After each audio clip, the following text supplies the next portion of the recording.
फान ली दीवार या खेल और लिंग भेद के ऊपर आधारित अध्याय है। यह खंड उन बाधाओं की बात करता है जो लड़कियां खेल के मैदान में झेलती हैं। लिंग भेद या जेंडर बायस। समाज अक्सर लड़कियों को शारीरिक खेलों से दूर रखने की कोशिश करता है, लेकिन अफसाना जैसी खिलाड़ियों ने समाज की इस सोच की दीवार को फांदकर अपनी पहचान बनाई। अफसाना इस अध्याय की हीरोइन है। इस अध्याय में दिखाया गया है टीम वर्क। खेल में जीत किसी एक व्यक्ति की नहीं बल्कि टीम की आपसी समझ और तालमेल की होती है।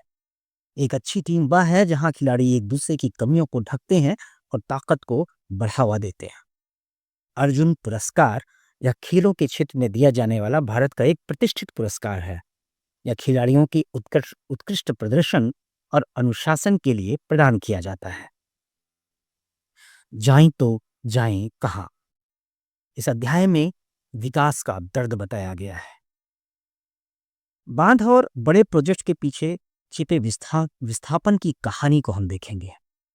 बांध निर्माण और पुनर्वास। विकास के नाम पर जब बांध बनते हैं तो हजारों लोगों को उनकी जड़ों या उनके गांवों से उखाड़ दिया जाता है। इसे विस्थापन कहते हैं। उन्हें नए घर तो मिलते हैं, लेकिन स्कूल, अस्पताल और बिजली जैसी बुनियादी सुविधाएं अक्सर नदारद होती हैं। त्रासदी और दर्द। अपनी पुरखों की जमीन छोड़ने का दर्द आर्थिक से अधिक मानसिक होता है।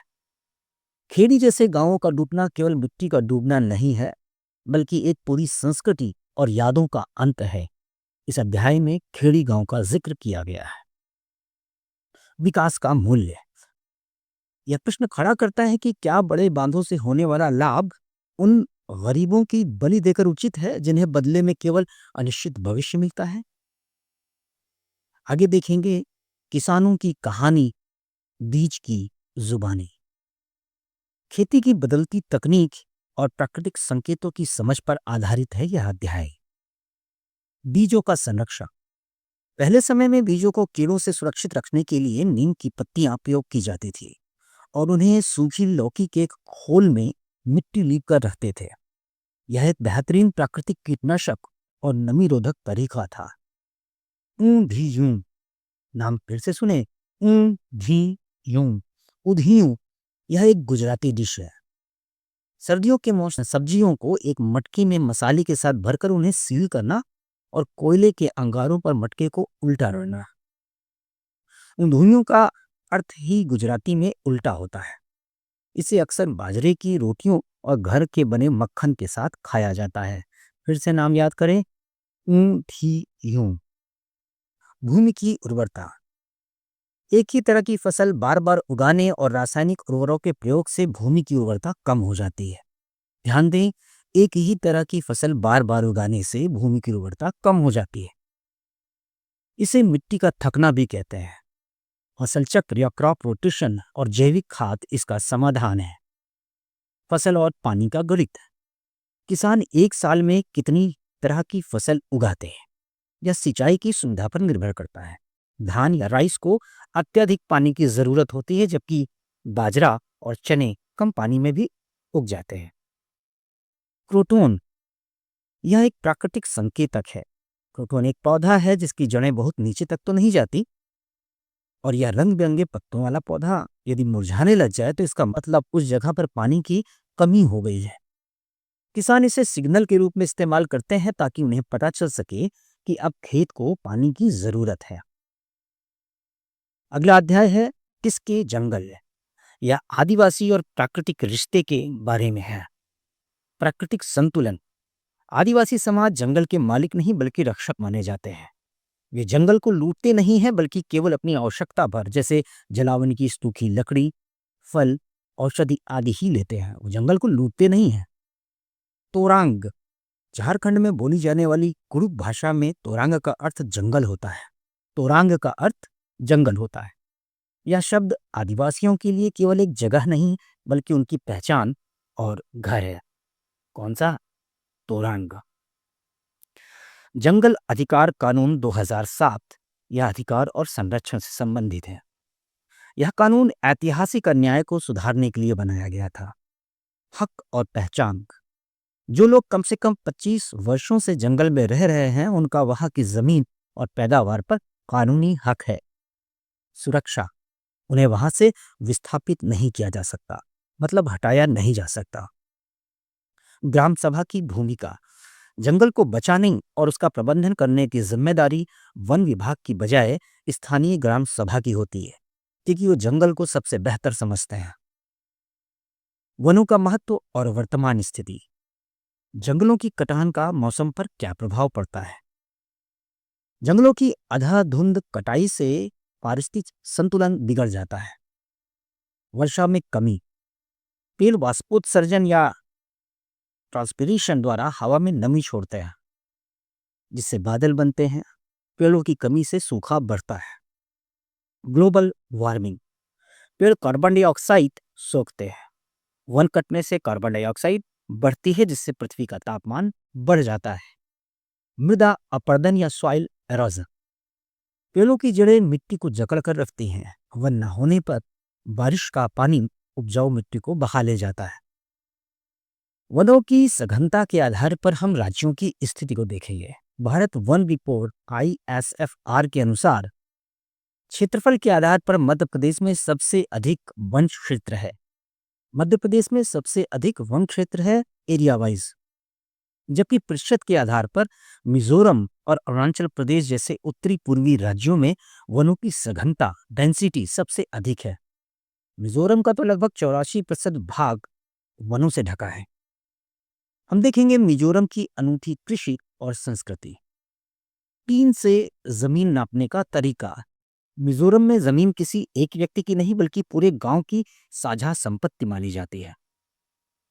लॉटरी सिस्टम, खेती के लिए जमीन का आवंटन लॉटरी द्वारा होता है ताकि सबको समान अवसर मिल सके। टीन का गणित क्या है? एक टीन जमीन का अर्थ वह जमीन है जिस पर एक टीन बीज बोई जा सके। यह नाप की एक स्थानीय इकाई है। झूम खेती, झूम फार्मिंग, यह खेती का एक बहुत ही वैज्ञानिक और पुराना तरीका है। एक फसल काटने के बाद जमीन को कुछ वर्षों तक खाली छोड़ दिया जाता है ताकि वह उर्वरता वापस पा सके।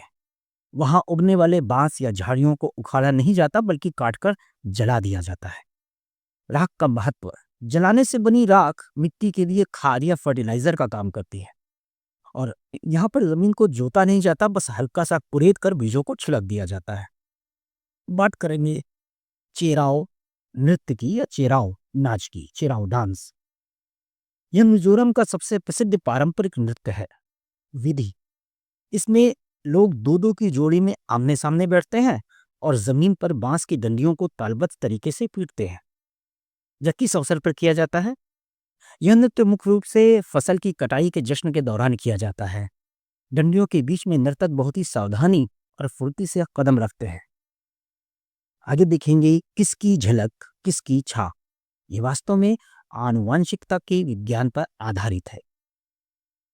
यह विषय हमें समझाता है कि क्यों हमारी आंखें, नाक या बाल हमारे माता पिता या परिवार के किसी सदस्य से मिलते जुलते हैं। जेनेटिक ट्रेट्स या आनुवंशिक लक्षण, आनुवंशिक लक्षणों के द्वारा आनुवंशिकता को समझने का प्रयास किया जाता है। ये वे गुण हैं जो हमें अपने पूर्वजों से विरासत में मिलते हैं। शारीरिक लक्षण जैसे कद, आंखों का रंग, चेहरे की बनावट, अर्जित गुण बनाम आनुवंशिक गुण। कुछ चीजें हम जन्म के बाद सीखते हैं, जैसे भाषा, संगीत, जिन्हें अर्जित कहा जाता है, जबकि जन्मजात मिलने वाले गुण आनुवंशिक कहलाते हैं। बात करेंगे ग्रेगर जॉन मेंडल की। मेंडल को आनुवंशिकी का जनक, फादर ऑफ जेनेटिक्स कहा जाता है। उन्होंने ऑस्ट्रिया के एक मठ के बागीचे में अपने प्रयोग किए। कहां पर? ऑस्ट्रिया के एक मठ के बागीचे में अपने प्रयोग किए। प्रयोग का पैमाना, उन्होंने 7 साल तक 28,000 मटर के पौधों पर गहन प्रयोग किए। उनकी लगन ने जीव विज्ञान को एक नई दिशा दी। जोड़ियों में गुण, डोमिनेंट एंड रिसेसिव ट्रेट्स। मटर के पौधों में कुछ ऐसे गुण होते हैं जो जोड़ियों में आते हैं, जैसे बीज का आकार, चिकना या खुरदुरा होना, स्मूथ या रिंकल्ड, बीज का रंग पीला या हरा होना, पौधे की लंबाई लंबा या बौना होना, मेंडल के प्रयोगों के महत्वपूर्ण निष्कर्ष एक्सटेंशंस क्या है? मेंडल ने पाया कि अगली पीढ़ी के पौधों में गुण आधे आधे नहीं, बल्कि या तो एक गुण दिखता है या दूसरा। प्रभावी गुण, यदि एक चिकने बीज वाले पौधे और एक खुरदरे बीज वाले पौधे का संकरण कराया जाए तो अगली पीढ़ी में चिकने बीज वाले पौधे अधिक होंगे। खुरदरापन पूरी तरह से गायब नहीं होता, बल्कि वह अगली पीढ़ियों में फिर से प्रकट हो सकता है।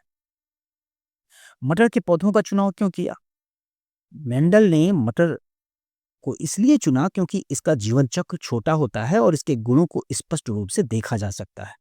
यह एक जरूरी प्रश्न है कि मटर के पौधों का चुनाव ही क्यों किया गया।